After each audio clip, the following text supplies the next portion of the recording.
Welcome back, students. So in this video we will discuss about whether sound needs a medium for its propagation. Whether sound needs a medium for its propagation. So last video we discussed about how sound is produced. It's produced due to the vibration of objects. Now sound needs a medium for propagation. An activity is given in your textbook, that is activity 13.7. Take a metal or a glass tumbler, make sure that it is dry, place a cell phone in it, ask your friend to give a ring to the cell phone from another cell phone. Listen to the ring carefully. Now, surround the rim of the tumbler with your hands. Put your mouth on the opening between your hands. Put your mouth on the opening between your hands. Indicate your friend to give a ring again. Listen to the ring while sucking air from the tumbler. Whether you will be able to hear the sound or not. So, this one is that experiment. Yeah, it's a glass tumbler is there. You have to keep a cell phone in this glass tumbler. Make sure that is dry. Make sure that the tumbler is dry and ask your friend to give a call. So, you will be able to hear the ring of that cell phone.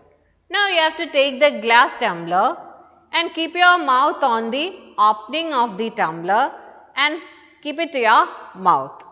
And you just suck the air inside. Suck the air in the tumbler and just ask your friend to or just indicate your friend to give a call. So, whether you will be able to hear the sound. Definitely you will not be able to hear the sound. This one is done with the help of another activity, that is this one. So, in this experiment, it's a glass jar filled with air. Now, it's the opening of this glass jar is covered with a cord and we are inserting an electric bell with the help of connection wires, and from here we will connect it. Here we will connect it to electrical supply. So, at the down portion of this glass jar is connected to a vacuum pump. It is connected to a vacuum pump. Now, when you switch on this switch, then current will flow through this electric bell and that electric bell will produce the sound. When current starts to flow through that electric bell, the electric bell will produce the sound and you will be able to hear that sound. Now, what you have to do is that you have to start working this vacuum pump.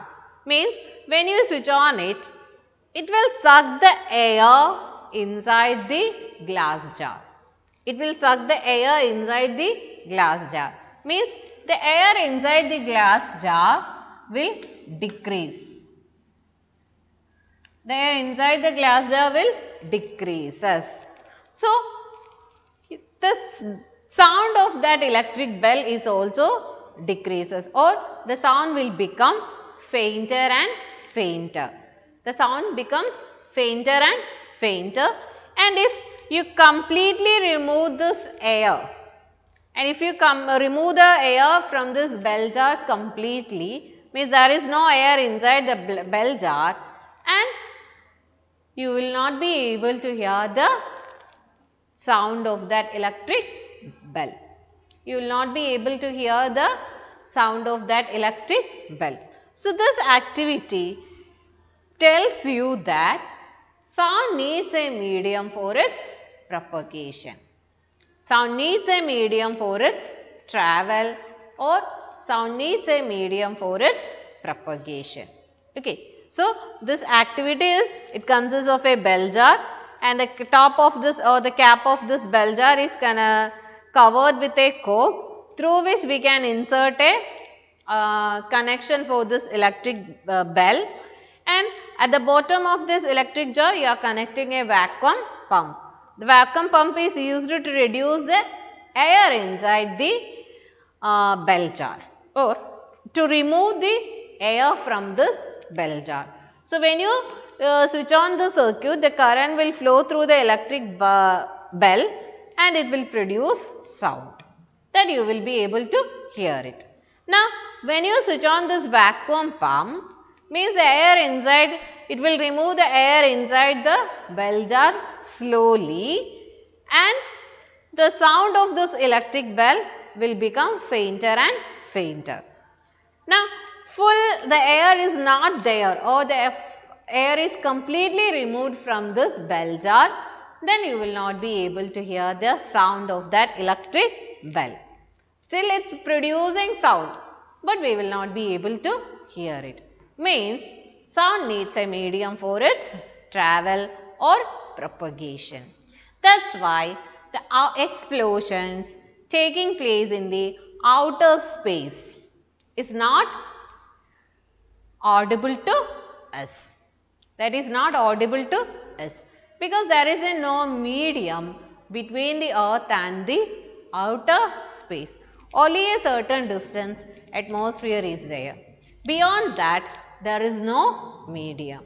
So, the sound cannot travel through vacuum, or it needs a medium for its propagation. That medium can be solid, liquid or gas. That medium can be solid, liquid or gas. So, this activity shows that sound needs a medium for its propagation. Now, whether it can travel through liquid, solid or gas. Definitely the sound travels through liquid, solids and gases. That activity is given in your textbook, page number 162, activity 13.8, 13.9. So, in 13.8, you have to take a bucket or a bathtub, fill it with clean water, take a small bell in your hand. This activity. So, take a small bell in your hand, shake the bell inside the water to produce sound. Make sure that the bell do not touch the body of the bucket or the tub. So, we will be able to hear the sound. Then, activity 13.9, that is, take a meter scale or a long metal rod and hold it one end of your ear. Ask your friend to gently scrape or tap on the other end of the scale. Whether you will be able to hear the sound? You will be able to hear the sound. Means the sound can travel through solid. Then it can travel through gases also. Here, in solids and liquids, the molecules are closely packed than they are in air. In air, the molecules are loosely packed or very loosely packed. But in solids and liquids, in solids it is closely packed, in liquids it is loosely, not that much loosely, but it is loosely packed. When we compare with that of air, the molecules are loosely packed in solids and closer in solids and liquids. So, the vibration are transferred from one molecule to another faster in solids and liquids. So, sound is produced by the vibration of the object, and that vibration will travel or transfer from one molecule to another molecule in solid and liquid faster than in air. So, the speed of sound is maximum in solid, lesser in liquids and minimum in gases. So, the speed of sound is maximum in solids because the molecules are tightly packed there. Easily they will transfer the vibration from one molecule to another. So, the speed of sound is maximum in solids, lesser in liquids because they are loosely packed, and minimum in gases because they are very loosely packed. So, the speed of sound in solid, that is in steel, is about 5000 meter per second. The speed of sound in steel is about 5000 meter per second, and that in water is about 1500 meter per second, and in air it is about 340 meter per second. 340 meter per second. 340 meter per second in air, 1500 meter per second in water, and 5000 meter per second in solid, that is steel. In steel, the speed of sound is about 5000 meter per second because in solids the molecules are very closely packed. So, they will transfer the vibration from one molecule to another faster. So, in gases it is about 340 meter per second. Okay. That is about sound needs a medium for its propagation. Then, how do we hear? We hear sound through our ears. We hear sound through our ears. Means when an object vibrates, that vibrations will travel through the air. Means that vibrations, according to that vibrations, the air will vibrate. The molecules in the air will vibrate and it will reach us the ear. And it will reach us the ear. And it will reach us the ear. So, with the help of this ear, we will be able to hear the sound. The shape of the outer part of ear is like a funnel. When sound enters it, it travels down a canal at the end of which a thin membrane is stretched tightly. It is known as the eardrum. It performs an important activity. Let us understand the function of an eardrum. You can make a tin model of an eardrum. Means you have to take a plastic tin, cut its ends, stretch a piece of rubber balloon across one end of the can and fasten it with a rubber band. Put 4 or 5 grains of dry rice on the stretched rubber balloon. Now ask your friend to say something from the open end. Observe what happens to the grains. The grains will jump up and down. Means the grain will start vibrating. Okay. So, when human beings produce sound, actually it is produced with the help of the voice box or the larynx, that is vibrations. That vibrations will travel through the air and it will reaches our ear. The outer ear is just like a funnel shaped structure and that leads to a canal. At the end of that canal, a stretched membrane is there, that is known as the eardrum. That is the outer part of the ear. Outer ear, we can divide the ear in 3 parts, that is outer ear, middle ear and inner ear. So, the outer ear consists of the ear. This one is a pinna, then this one is the ear canal, then at the end of the ear canal a stretched membrane is there, that known as a eardrum.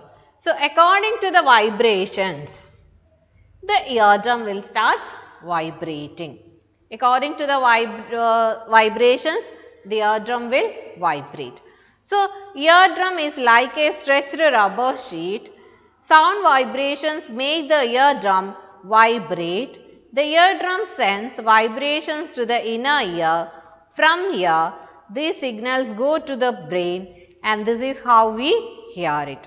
So, the eardrum is just like a stretched membrane. It will vibrate and the vibration is given to the middle ear. In the middle ear, 3 bones are there. The 3 bones will amplify these vibrations, will increase the strength of those vibrations and is given to the inner ear. In the inner ear, these vibrations are converted to electrical signals and it will be given to the brain with the help of the auditory nerve. With the help of the auditory nerve, the brain will analyze it and we will hear the sound. The brain will analyze it and we will hear the sound. Okay. So, outer ear consists of the pinna, ear canal and the eardrum. The eardrum is just like a stretched membrane. The sound vibrations makes the eardrum to vibrate. These vibrations are sent to the middle ear. In the middle ear, 3 bones are there. The 3 bones will amplify the vibrations, means increase the signal strength. Then it is given to the inner ear. In this inner ear, it will be converted to electrical signals. Means that vibrations will be converted to electrical signals and it is given to the brain through auditory nerve. The brain will analyze it and we will be able to hear the sound. And we will be able to hear the sound. Okay. Thank you.